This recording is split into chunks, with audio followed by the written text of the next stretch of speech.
Julfa dağlarının içində, Arazın coşqun axdığı yerdə bir xarabə deyriman var idi. Xalq ora cin deyriman deyirdi. Deyirdilər ki, Anahit suyun ilahəsidir. Hörmətsizlik olduğuna görə oranı tərk eləyib, yerinə pis ruhlar gəlib. Əvvəl vaxtlar Ardaş adında mehriban bir deyrimançı var idi. O, Anahidə vurulmuşdu. Hər səhər ona nəzir elər, Arazın suyundan daşını döndərmək üçün istifadə elərdi. Ardaşın unu bərəkətli idi, amma oğlu Camşid açı göz bir cavan idi. Atasının yerini aldı, amma əfsanələrə gülürdü. Suyu da ehtiyatsız işlədirdi.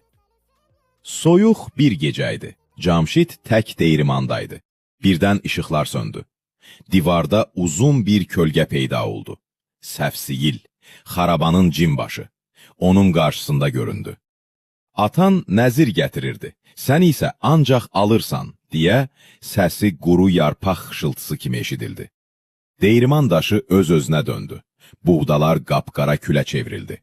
Çayın suyu qırmızıya boyandı. Divarlar pıçıldadı. Anahit getdi, səfsiyil gəldi. Unun, günahının külüdür. Səhər Camşidi dəli tapdılar.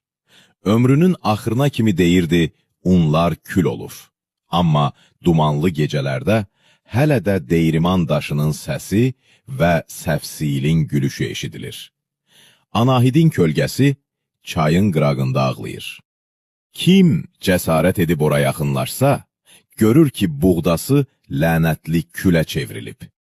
Kəndizdəki köhnə deyrimanların adını şərhlərdə yazın. Arkana